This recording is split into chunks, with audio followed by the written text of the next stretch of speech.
"But, grandmother," the boy said, "how can I kill the antelopes when I can't see to shoot them?" And the grandmother replied, "Come out and I will show you."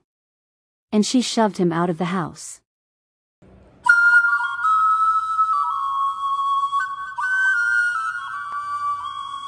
Long ago, on an island north of the river Katsina Ala, there lived a grandmother with her grandchild, a little blind orphan boy. He was so blind that he could not even see a single ray of light. His grandmother was a wicked old witch and treated him very badly, starving him and constantly beating him on the slightest excuse. They were very poor and had to eat the house rats that shared their room with them, for they had no one to go food hunting for them. One day, the old woman came in very excited because she had seen an antelope with 2 calves. She remembered the taste of antelope meat during her youth, and how juicy and tasty it was when smoked over fire and served hot. She smacked her lips at the thought of eating such a delicious meal again. After grumbling about for a while, and scolding her poor blind grandchild because he could not see to go hunting, she handed him a strong bow made from ogbesha and some fine arrows tipped with very sharp bone, and told him to go out and kill the antelopes.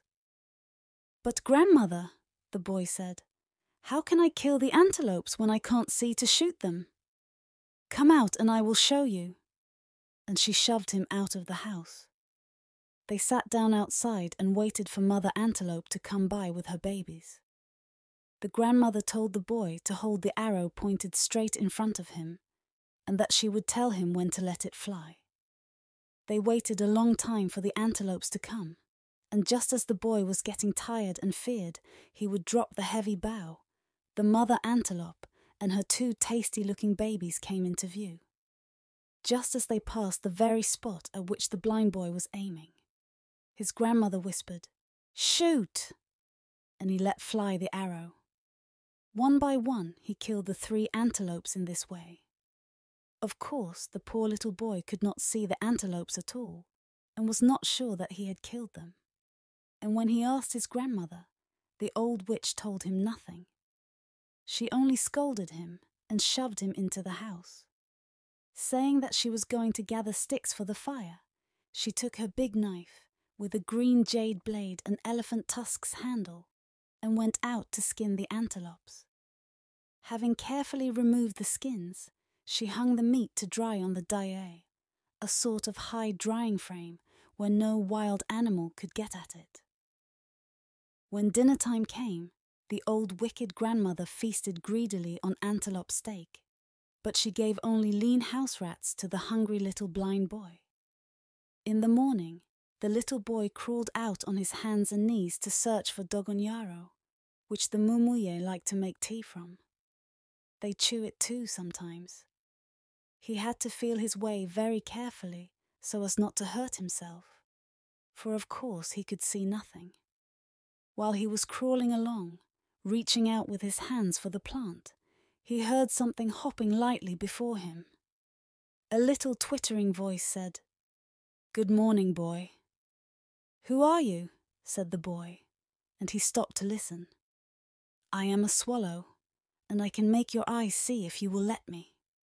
"Well," said the boy, "I have always been blind, and I don't think a swallow could give me my sight, but I could not be worse off than I am now, so you might try if you want to."